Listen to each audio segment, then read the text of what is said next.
Buen día, buenas tardes, buenas noches, queridos hermanos, hermanas, amigos y amigas de su canal, el Padre Juan Reyes Fabián Beltrán, Centinela de la Verdad, con la Biblia en las manos para desenmascarar algunas de las mentiras de los protestantes. Quiero pues empezar con una advertencia o un mandato que nos pone el apóstol Pablo en la segunda carta a los Corintios, capítulo 11, versículos del 1 al 3. Vamos a tomar esto como una advertencia. Pablo sabe muy bien la fuerza que tiene el enemigo sobre nosotros. Y él aquí está mostrando en estos versículos un celo apostólico. Él dice que son celos de Dios. Él tiene miedo, o no miedo, sino que él sabe que como la serpiente engañó a Adán y a Eva, pues puede también engañarnos a nosotros, quizá de una manera más fácil.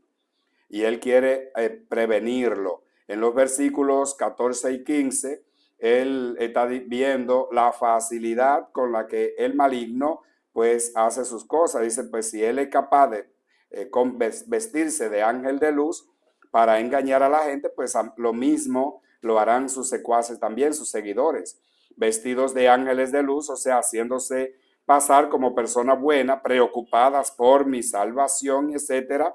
Pues entonces cualquiera le cree, no sabiendo lo que Jesús ya nos advirtió en Mateo 7, 15, que tengamos cuidado con los falsos pastores, porque andan por ahí vestidos de oveja, pero en realidad son lobos rapaces. Y verdaderamente, después de Martín Lutero, que es el primer apóstata y el padre de todos los protestantes, entonces han aparecido muchos más ángeles de luz, ¿verdad? Que se están vistiendo con personas muy buenas y que quieren pues solamente confundir a la gente. Con la persona que más la cogen es con la Virgen María, la mujer más importante en toda la Sagrada Escritura. Pero yo quiero también decirle que la Iglesia Católica Cristiana no es una iglesia cerrada, ni tampoco de un grupito de personas que tienen que cumplir con ciertas normas para pertenecer a ella, más que la palabra de Dios. Nosotros tenemos siempre en cuenta Lucas 6:46. Cuando la iglesia tiene algún evento o celebración litúrgica, allí entra todo el que quiere, sin la obligación de pertenecer directamente a ella o de comprometerse con nada. Pero eso no significa que para aquellos que se comprometen no hayan normas. Sí, siempre va a haber normas. Incluso Jesús puso algunas normas también, o por lo menos nos dijo lo que costaba seguirlo, algunas limitaciones que algunos también podrían tener. Lucas 9:57, aquí ustedes van a encontrar algunas de las cosas que Jesús dijo que hay que observar para poder seguirle. Yo puedo predicarle el amor a la gente, pero no puedo obligarlos a amar. Puedo predicarles sobre la fe, pero no puedo inyectarles la fe. Puedo predicarles sobre la entrega generosa a Dios y a los demás, pero no puedo obligarlo a que se entreguen. Eso va a depender siempre de cada uno, pero por eso es que la iglesia predica el mensaje de Dios. Estén ustedes atentos en el video que van a ver, estén atentos a los que van a escuchar. Por favor, tomen todas las citas bíblicas que den, estudienla, ojalá que no sean citas sacadas del contexto para convertirla en un pretexto y hacer que la Biblia haga lo que a ellos les interesa. Si ellos dan citas bíblicas, cópienla, por favor. Lo que yo diga con lógica o con mis propias palabras, eso ustedes no tienen que creerlo, pero si ustedes buscan la verdad, pues también deben anotar todas las citas que les dé, leerla, examinarlas bien y ver si la iglesia tiene razón en lo que dice y en lo que hace. Créanlas o no las crean, por lo menos sabrán por qué la iglesia cree lo que cree y por qué enseña lo que enseña. Pero eso tampoco no significa que ustedes tienen que aceptar lo que la iglesia cree o lo que la iglesia enseña. A pesar de que este es un video corto, yo lo voy a pausar siempre para irlo comentando. Si ustedes ven desde que empiezan a escucharlo, que el video, lo pueden compartir, pues compártanlo para que otros también lo vean, para que otros también se desengañen, porque hay mucha gente engañada detrás de mentiras. Vamos a escuchar. ¿Qué tal amigos de Cristianos al Día? Parece que hay una especie de moda de evangélicos que se están volviendo católicos, pero en este video te diré por qué yo nunca sería de la Iglesia Católica Romana. No está de más decir que así como los malos católicos se hacen protestantes, los buenos protestantes se hacen católicos también. El problema de muchos protestantes es que subestiman el poder de Dios y no saben que la iglesia es una obra suya. Léanse Hechos de los Apóstoles, capítulo 2, versículo 47. El ateo dirá, yo nunca seré cristiano. Ese yo nunca seré cristiano. El protestante dice, yo nunca seré católico. Sea quien lo diga, no serás ni el único, ni el primero, ni el último. El final aún no está escrito. Dios no quiere que nadie se pierda, sino que todos lleguen al conocimiento de la verdad. 1 Timoteo 2:4 y también confróntenlo con la segunda carta de Pedro, capítulo 3, versículo 9. Vamos a seguir escuchando a este hermano. Presta mucha atención porque te aseguro que ningún católico al día de hoy puede refutar estas evidencias que verás a continuación. Este protestante ahora se cree infalible. Dice que ningún católico, y esto es mucho decir, puede refutarle, o sea, puede refutar las evidencias que él trae. Lo bueno de todo es que el católico no niega ni lo que dice ni lo que hace, pero no está de acuerdo con las mentiras que los protestantes dicen de ella, de nosotros. Los católicos que les creen a los protestantes no tienen nada que envidiarle a Eva, que era creyente antes de que Satanás la encontrara allí debajo del árbol y la tentara. Yo soy católico y no refuto verdades, sino mentiras. Así que no te preocupes, las verdades que diga y que muestre, eso no hay que refutarlo, sino las mentiras que dice disfrazadas de verdad. Vamos a seguirlo escuchando.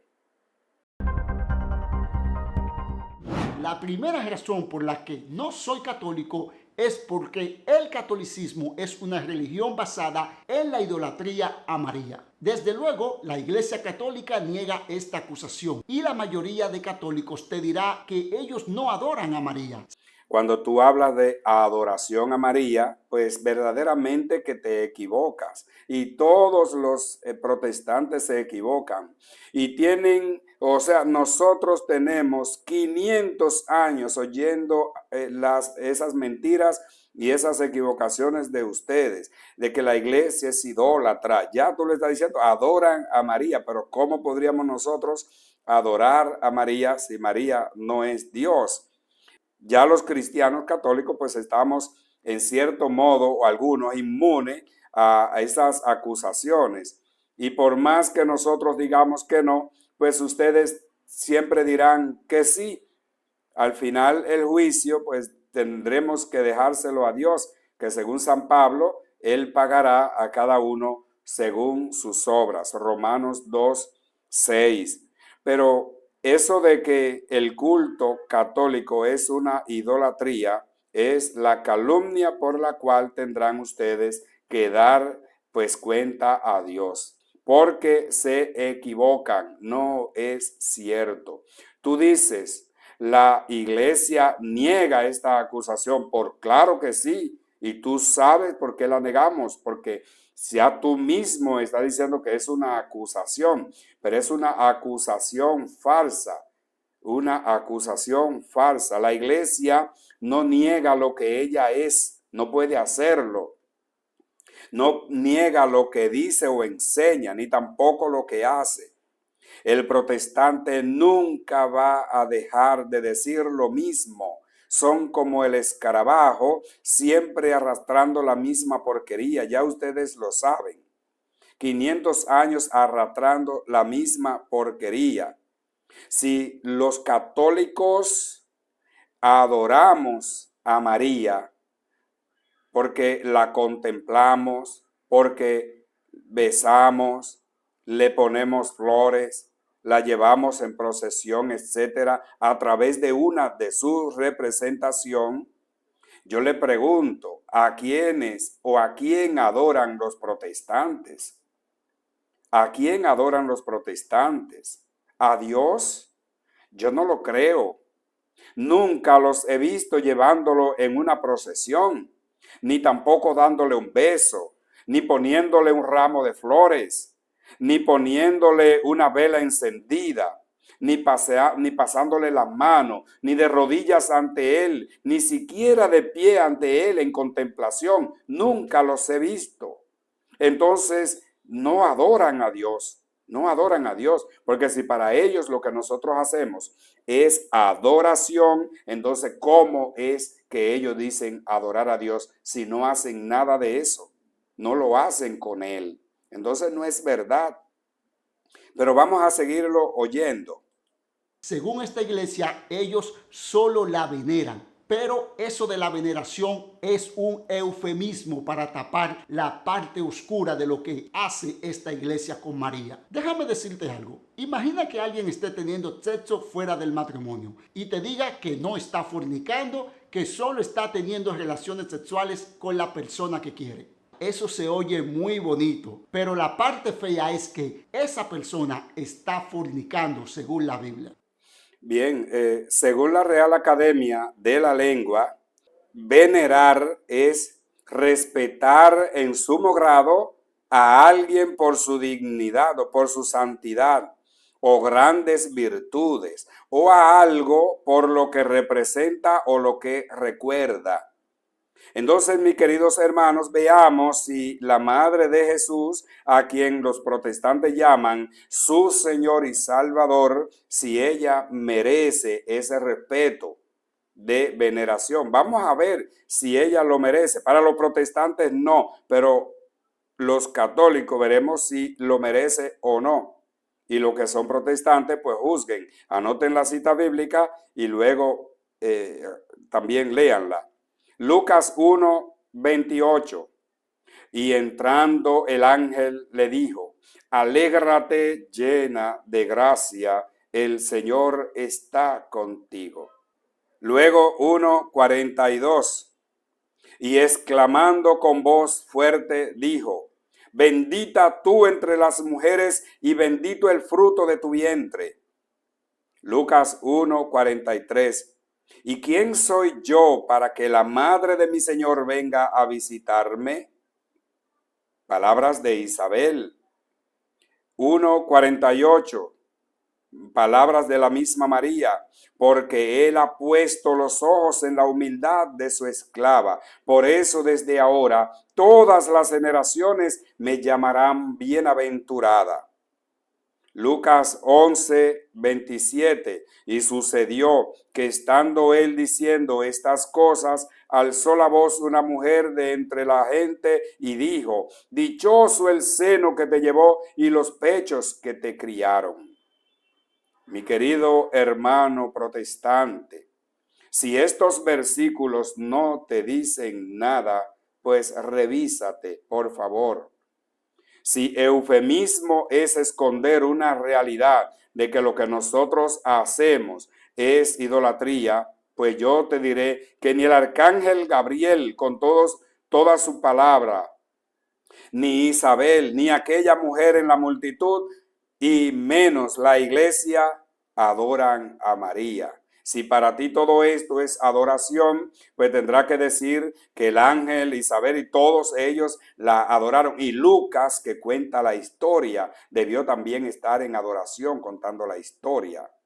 Yo pregunto, ¿cómo te imaginas al arcángel mientras les hablaba a María? ¿Cómo te lo imaginas?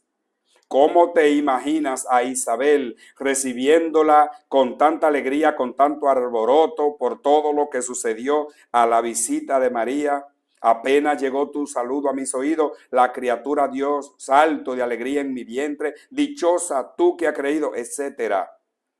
Pero ¿cómo te imaginas también a aquella mujer dentro de la multitud con tal alabanza a María? Pues simplemente, querido hermano, imagínate así a la iglesia frente a la mujer más importante de la Sagrada Escritura.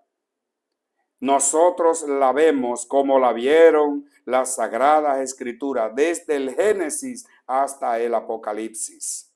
Así la vemos, así la queremos, la amamos como la amó Dios. Pero ustedes no pueden hacer eso porque ustedes no son la iglesia. No son, por eso no pueden hacer eso. Vamos a seguir oyendo. Precisamente lo que hace el catolicismo es idolatría a María, aunque ellos le llamen veneración. El caso de que un protestante no sepa distinguir entre veneración y adoración, entre venerar y adorar, esos son sus problemas, porque ni siquiera tienen tiempo para estudiar eso. Ellos no tienen tiempo. Lo que ellos tienen tiempo es para pararse delante de un micrófono y hablar todas las mentiras sin primero investigar.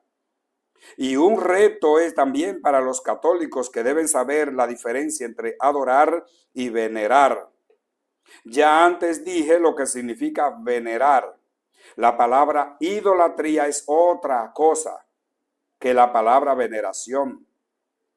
La palabra idolatría viene de ido, que significa ídolo, y latría, que es el culto de adoración que solo se le debe dar a Dios. La iglesia lo sabe 2000 años. Un ídolo, para que sepan, un ídolo es un Dios.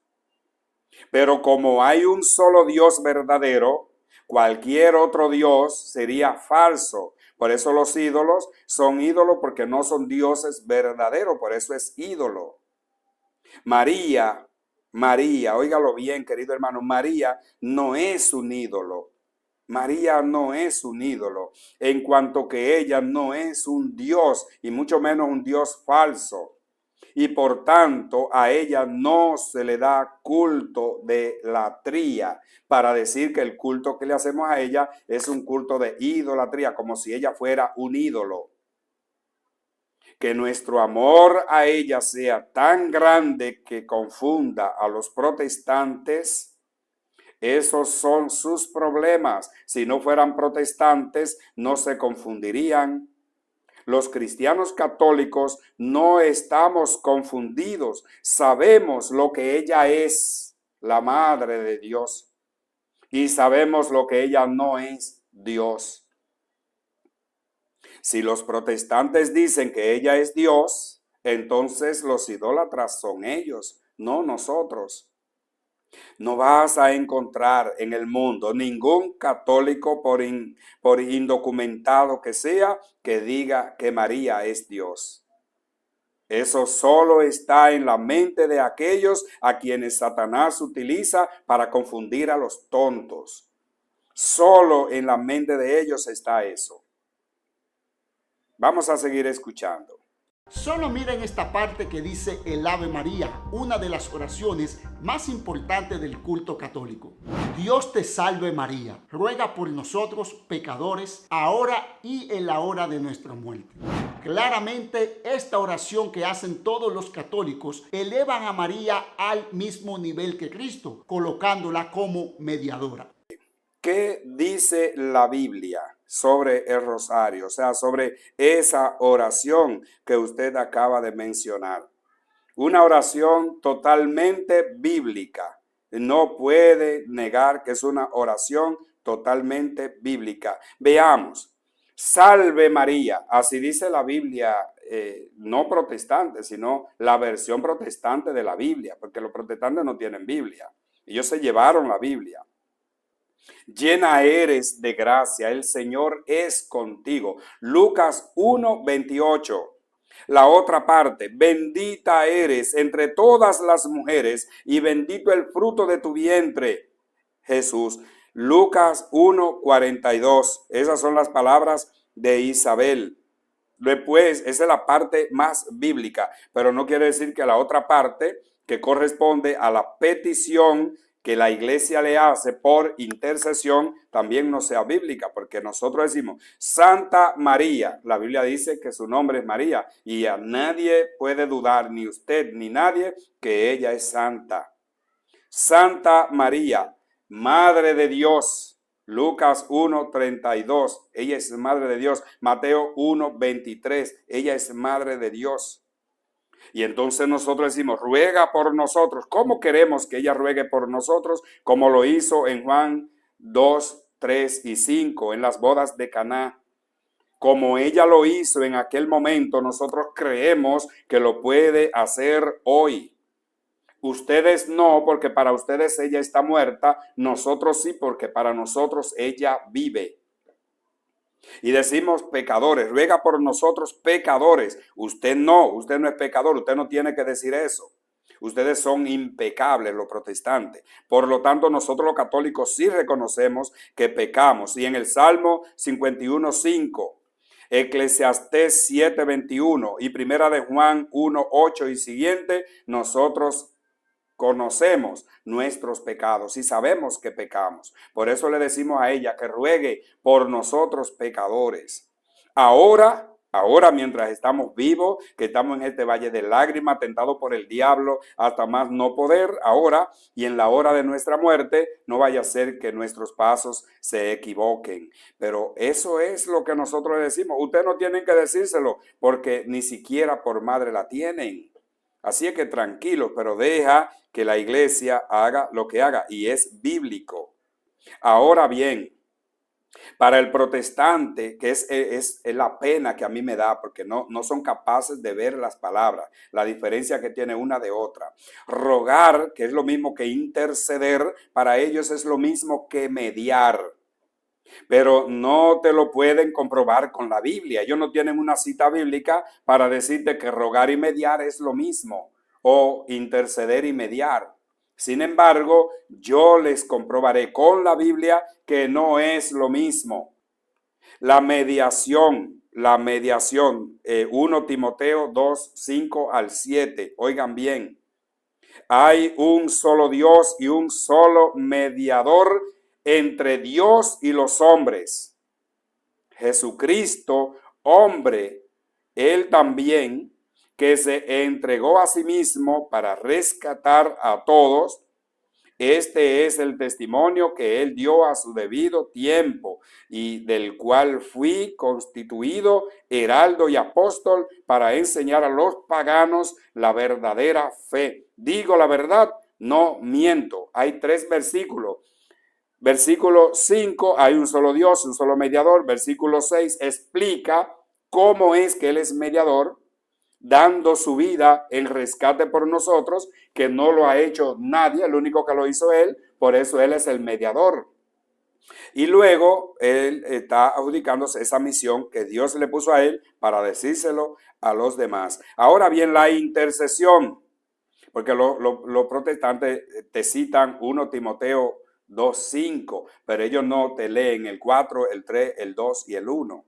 Entonces, del 1 al 4, dice Pablo, ante todo te recomiendo que se hagan peticiones, oraciones, súplicas y acción de gracias por todos los hombres, por los soberanos, por las autoridades, para que podamos disfrutar de paz y de tranquilidad. O sea, que en el mismo capítulo donde te habla de la mediación de Jesucristo, también te habla de la intercesión que todos podemos hacer.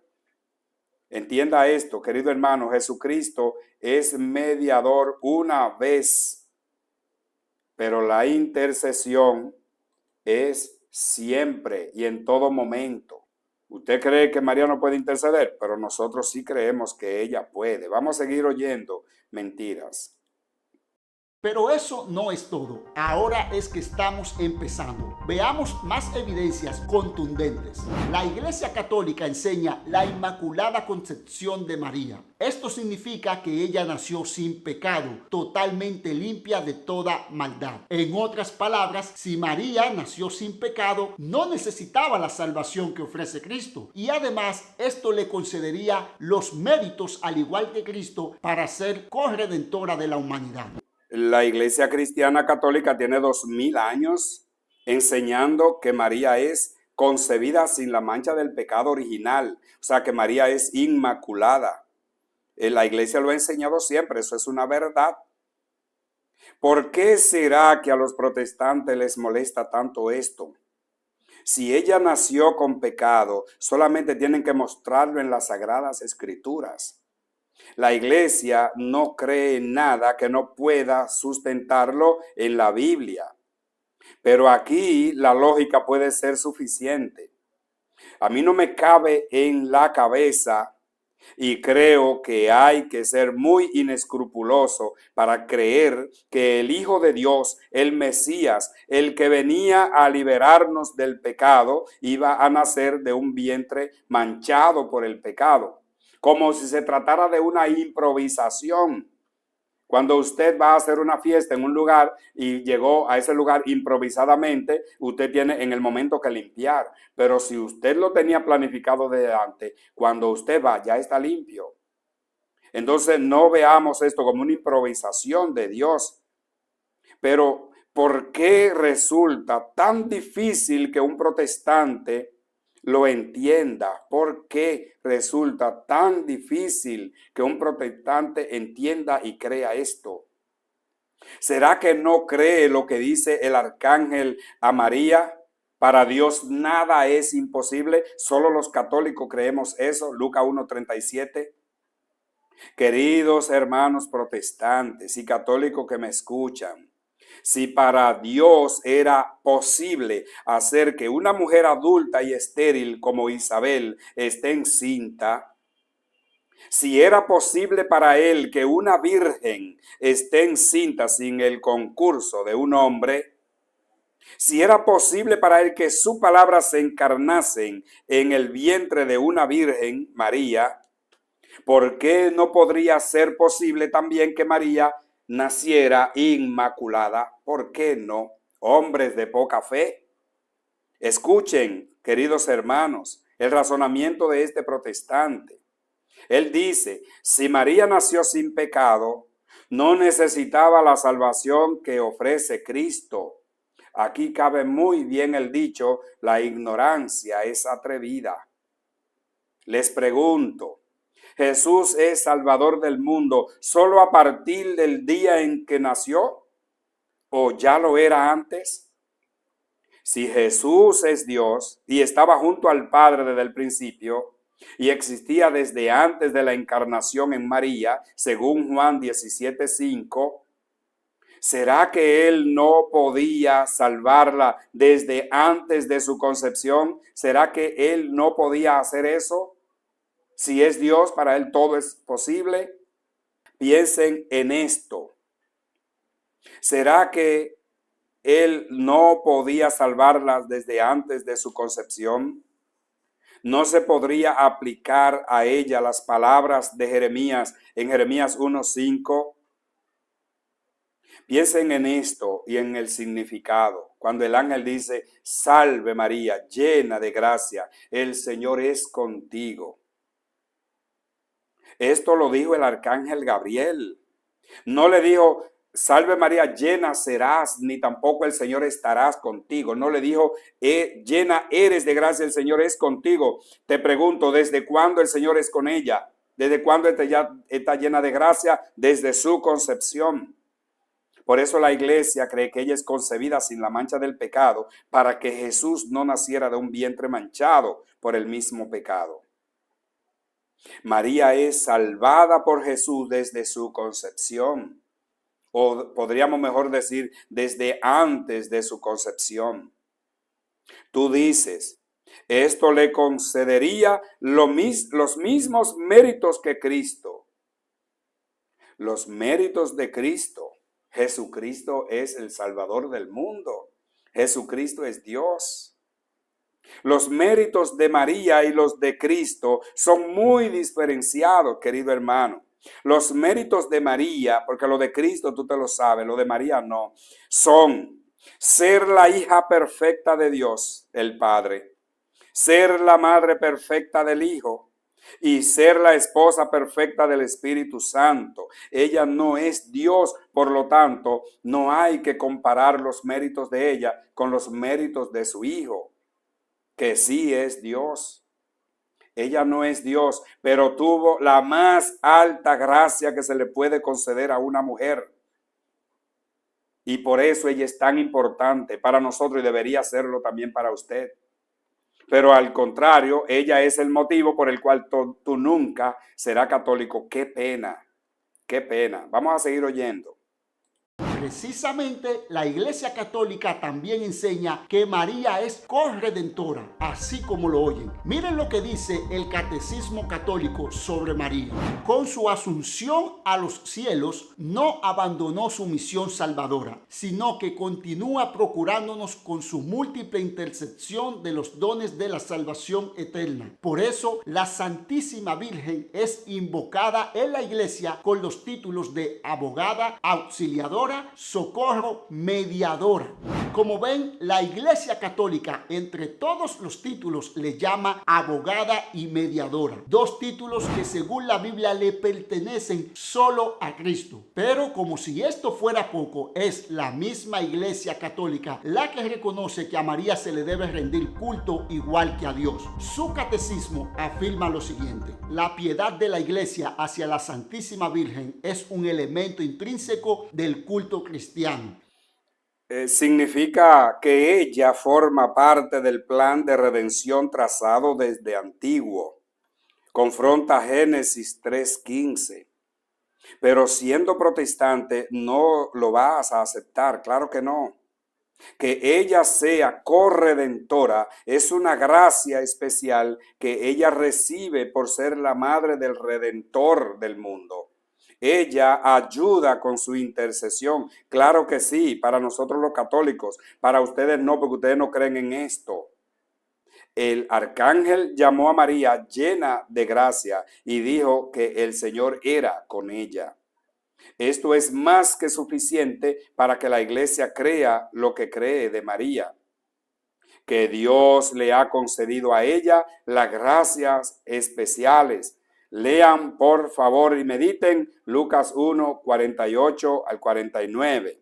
Entonces entenderán las palabras de Dios y de la iglesia, lo que la iglesia hace y enseña.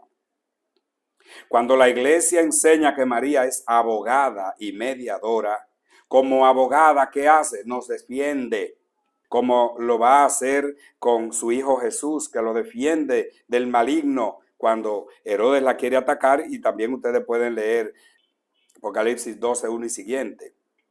Ella no es mediadora en la manera de Jesús, eso lo sabemos. Primera Timoteo 2:5. No, porque María no murió por nosotros, por nuestro pecado. Ni decimos tampoco que ella es mediadora entre Dios y los hombres. Si ustedes se fijan en el versículo 6, ahí de Primera Timoteo 2, entonces ustedes se darán cuenta por qué Jesús es el único mediador. También lo dice Juan 14:6. Sin embargo, ella fue medio y es medio. El camino, ella fue el transporte para que el Mesías venga a nosotros. Y sigue siendo un medio para que nosotros lleguemos a su Hijo Jesús. Eso no lo niegue. Ella fue el medio, ella fue mediadora. Cuando Dios pensó en venir a salvar al mundo, buscó un transporte, un camino, una vía para venir aquí. El medio fue María, su vientre. Él se encarnó en ella para poder venir a nosotros. Y claro está, ella es medio para que nosotros también por ella lleguemos a Jesús. María dijo: aquí está la esclava del Señor, hágase en mí según tu palabra. Lucas 1:38. De estas palabras que a los protestantes no le dicen nada, de esas palabras ha dependido todo este proyecto de salvación de Dios. Ha dependido todo. Y justamente es lo que ha llevado el que sea la mujer más amada, más querida y venerada. Miren si hay otra mujer en la Biblia que nosotros amemos como María. No, pero claro, por eso también es la más odiada por ustedes. Y eso tiene su sentido, de que ustedes la odien tanto. Ustedes no son la iglesia. Si fueran la iglesia, la amaran. Tú dices, abogada y mediadora, dos títulos que según la Biblia les pertenecen solo a Cristo. Dice, hijitos míos, les escribo para que ya no pequen. Pero si pecan, si uno peca, tenemos un defensor ante el Padre, Jesucristo, el justo. Pero oye bien lo que dice, un defensor ante el Padre. ¿Por qué Él es el defensor ante el Padre? Porque Él es el único mediador ante el Padre. Pero eso significa que ya no haya más abogados, que nadie más pueda abogar. No, mis queridos hermanos. 1 Juan 2:1 dice que Jesús es nuestro abogado, será nuestro abogado ante el Padre. Pero eso no significa que no pueda haber otro abogado. Todo lo que María hace, lo hace ante su Hijo Jesús, no ante el Padre Dios necesariamente, ante su Hijo Jesús. Si ella intercede en la boda de Caná, ¿ante quién intercedió ella? Ante su Hijo Jesús. ¿A quién le rogó? A su Hijo Jesús, para que Él es el Salvador. No tiene que ella mediar entre Dios y los hombres, entre el Padre y los hombres, porque para eso está Jesús ahí, que es su Hijo. Eso también pónganle lógica si quieren. Tú dices, citando incluso el Catecismo de la Iglesia Católica, el número 969, a María se le debe rendir culto igual que a Dios. Eso lo dice Satanás a través de los protestantes. Que la iglesia no equipara el culto a Dios con el culto a María. De ninguna manera. El culto a Dios es latría. El de María no. El de María es veneración. La iglesia no lo ha dicho nunca ni lo dirá. Esos son inventos tuyos. Queridos hermanos protestantes, ¿por qué se ponen de parte de Satanás para atacar tanto a María, la madre de Jesús? Desde Adán y Eva, Satanás ha perseguido a los hijos de Dios. En la antigua alianza, Génesis 3:1 y siguiente, en la nueva alianza, Apocalipsis 12:17, hoy lo hace a través del protestantismo. Qué pena que ella sea el motivo por el cual tú nunca serás católico. Qué pena. Verdaderamente hay que decirlo así. Vamos a seguir escuchando. La Santísima Virgen es honrada con razón por la iglesia con un culto especial. Puede que hasta ahora todo te parezca teoría. Veamos a continuación cómo las doctrinas equivocadas de esta organización pueden tener consecuencia en la vida de una persona. Miren esto.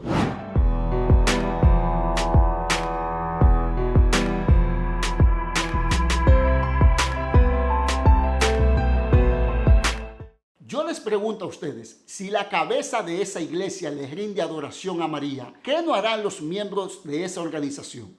De la misma manera en que Dios la amó con un amor especial, le otorgó la gracia más alta que se le pueda conceder a un ser humano, la hizo su hija predilecta, Lucas 1:28 y 30, la hizo su madre, Lucas 1:31 al 32, y la convirtió en su esposa, Lucas 1:35. Tú hablas de doctrinas equivocadas, que el Papa le dé un beso a una de sus representaciones.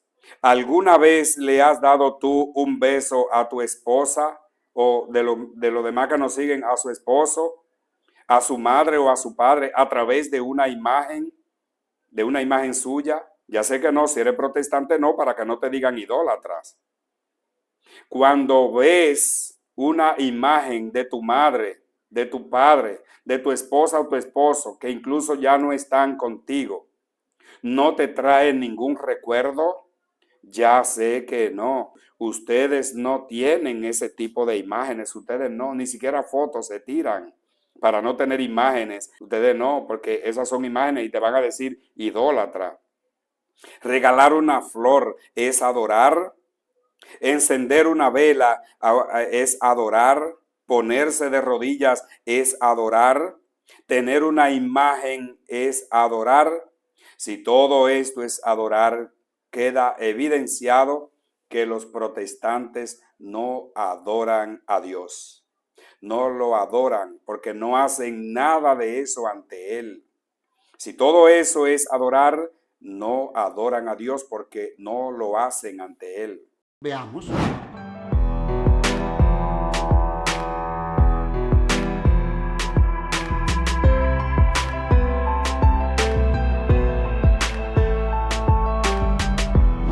¿Saben por qué tanto el Papa como millones de católicos rinden adoración a María y el culto a ella se ve como algo normal? Porque como ya hemos visto, eso es parte de la doctrina fundamental que enseña esa organización.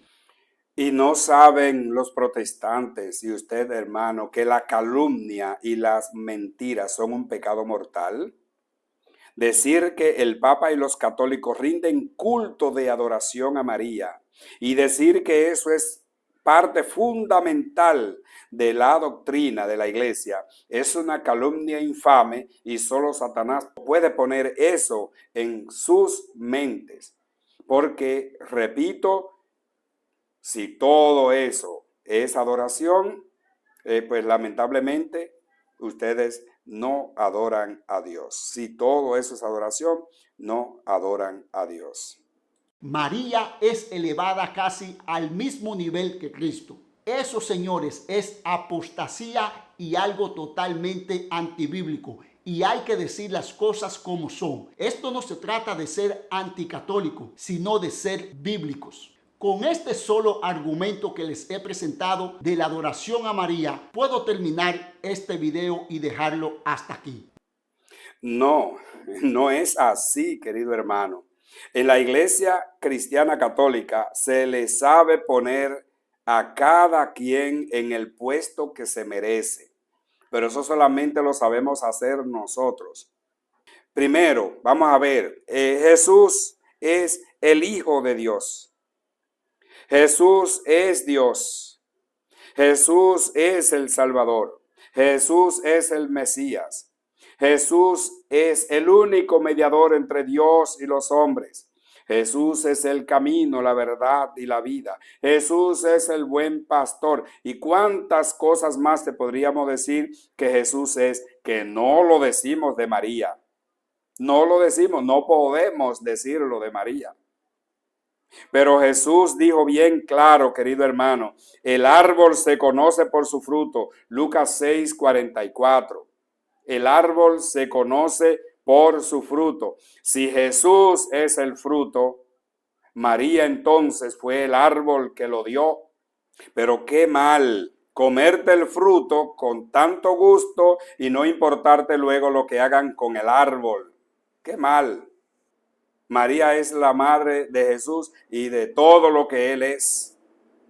No saben lo que es apostasía. El apóstata fue, por ejemplo, Martín Lutero, el cual abandonó la fe y es el padre de la fe de todos los protestantes. La iglesia no puede ser apostasía de sí misma. Si todo lo que les he mostrado con Biblia es antibíblico, presenten citas bíblicas que digan lo contrario. Esaú Mejía. El argumento que tú das es la prueba de que no tienes escrúpulo, que engaña a la gente utilizando las mismas artimañas del diablo en Génesis 3:1 y siguiente. Se me revuelven las entrañas sabiendo que hay tanta gente llevado por Satanás a esas mentiras. Tanta gente que aplaude tus mentiras por no investigar antes. ¡Qué mal! Cuando Eva pecó, Dios hace la promesa de una nueva Eva. Esa nueva Eva es María, si tú no lo sabías. Como a Eva, Satanás también quiso destruir a María y a su hijo Jesús, Apocalipsis 12:1 y siguiente. Pero tampoco logró nada. Ahora quiere destruir a la iglesia que es cuerpo de Cristo según Colosenses 1:18. Y se está sirviendo del protestantismo para lograrlo. Se dan cuenta que la única mujer atacada en la Sagrada Escritura por los protestantes es María, la mujer más importante en la Nueva Alianza, Madre de Dios. Pero esa es la guerra profetizada en Apocalipsis 12, 12 y 17. Pero ustedes no se dan cuenta. Abran los ojos y dense cuenta que ustedes están trabajando en contra de Dios. Vamos a seguir oyendo. Noten que todavía ni siquiera he mencionado más enseñanzas graves como la herejía de que el Papa es infalible, el culto y oración a los santos que han muerto y los cuales también se les atribuye cierta divinidad. Y algo muy importante, tampoco he mencionado cómo la Iglesia Católica considera que la Biblia no es suficiente, ya que para esta organización es necesario las tradiciones y doctrinas del magisterio que son elevadas al mismo nivel que la Biblia. Después de esto, ¿crees que tiene sentido abandonar el evangelio bíblico para pertenecer a la Iglesia Católica? Puedes decir todas las cosas que quieras, mentiras sobre mentiras que solo engañan a los tontos. Lástima que en la iglesia hay tantos tontos. ¿Para qué más mentiras? Satanás estará muy feliz con ustedes, ya que lo están ayudando con su trama. Muy feliz. Pero ¿saben que la iglesia de Cristo tiene una protección?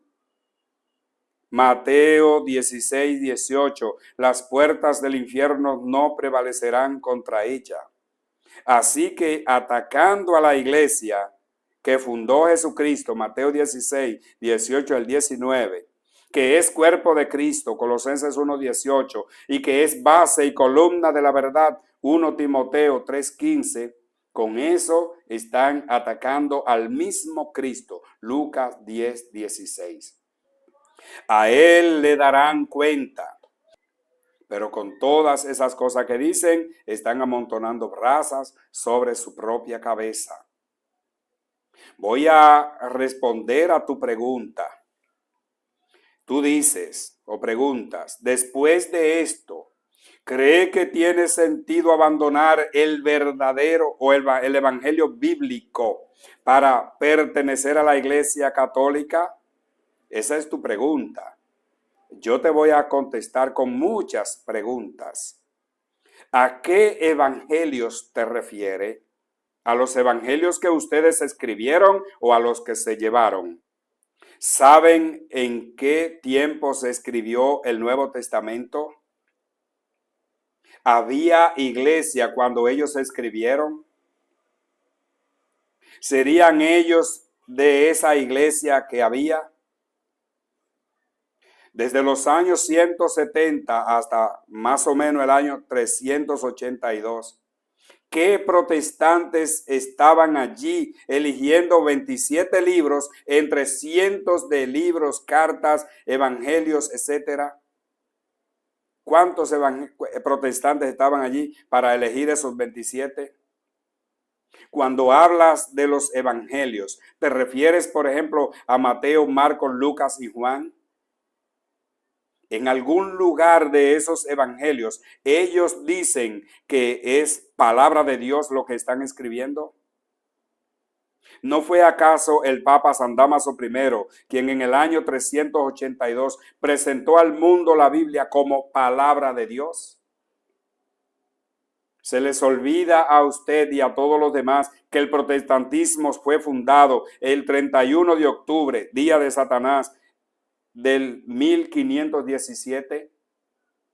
Ya la Biblia estaba hecha. Si tanto odian a la iglesia, ¿por qué? ¿Por qué se apegan tanto a lo suyo? ¿Por qué? Si yo me siento a la mesa de un ladrón, lo más posible es que esté compartiendo con él el fruto de su robo. Si ustedes aprecian el fruto de la iglesia, entonces, ¿por qué quieren destruirla? Queridos hermanos, hermanas, vean el video cuantas veces sea necesario. Revisen los textos, medítenlos y si lo creen interesantes, compártanlo, denle me gusta, coméntenlo y si desean que les sigan llegando más contenido como este, suscríbanse al canal. Que la bendición de Dios Todopoderoso, Padre, Hijo y Espíritu Santo, descienda sobre ustedes y les acompañe siempre.